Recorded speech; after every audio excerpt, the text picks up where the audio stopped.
doing a camera test on a Metro PCS Huawei Premia 4G.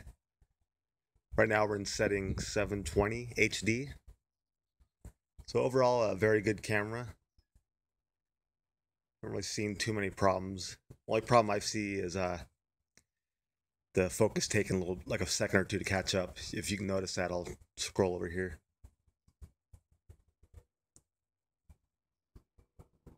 So sometimes it takes about a second or two to get that crisp focus. Otherwise, it's a good camcorder. So I'll just film a little bit more for you to see the quality.